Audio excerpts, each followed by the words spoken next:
Hello बच्चों, चलिए प्रश्न पढ़ते हैं। तो प्रश्न में दिया गया है, निम्नलिखित में से प्लाज्मिड्स के कौन से गुण उसे जीन क्लोनिंग के वाहक के रूप में उसे उपयुक्त बनाते हैं। तो हमारे पास विकल्प हैं।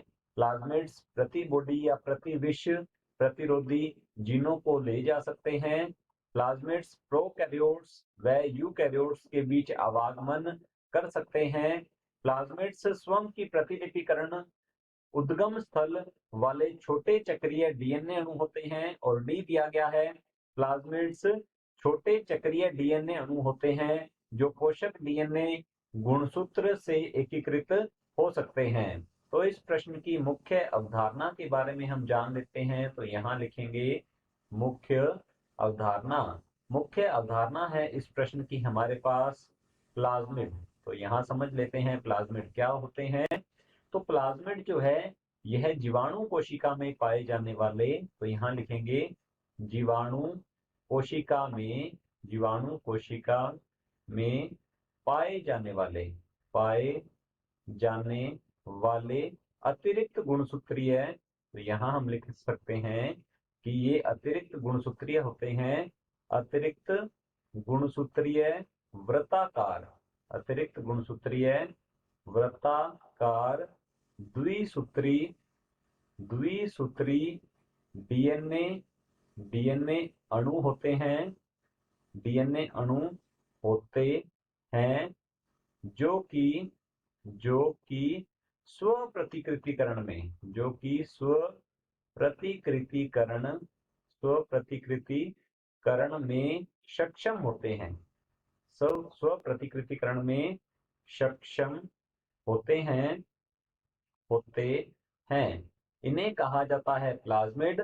और प्लाज्मिड का उपयोग जो है यह वाहक के रूप में किया जाता है। तो हम यहाँ ये भी कह सकते हैं कि इनका उपयोग जो है वाहक के रूप में किया जाता है जब हमारे पास परपोषी कोशिका जीवाणुवीय कोशिका होती है। तो हम यहाँ कह सकते हैं कि परपोषी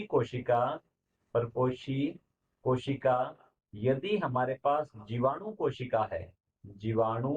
कोशिका है तो वहां पर वाहक के रूप में, तो यहां हम लिख सकते हैं जीवाणु कोशिका के लिए वाहक के रूप में प्लाज्मिड्स का उपयोग किया जा सकता है। ये केवल जीवाणु कोशिकाओं में अर्थात प्रोकैरियोट्स में ही जीन का स्थानांतरण कर सकते हैं। इनके साथ हम हमारा वांछित जीन जोड़कर जीवाणु कोशिका में प्रवेश करवा सकते हैं क्योंकि ये स्व प्रतिकृतिकरण में सक्षम होते हैं। इसके अलावा इनमें क्लोनिंग स्थल पाया जाता है और यदि देखा जाए तो इनमें योग्य चिन्हक भी होते हैं।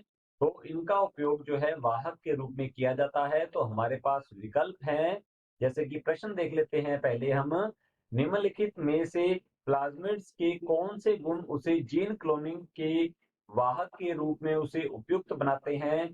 तो पहला दिया गया है, प्लाज्मिड्स प्रतिबॉडी या प्रतिविष प्रतिरोधी जीनों को ले जा सकते हैं। तो हमारा ए विकल्प गलत होता है क्योंकि इसमें हम कह सकते हैं कि ये प्रतिजैविक प्रतिरोधी जीन पाए जाते हैं जो कि वर्ण योग्य चिन्हक के रूप में कार्य करते हैं। तो हमारा ए विकल्प गलत होगा।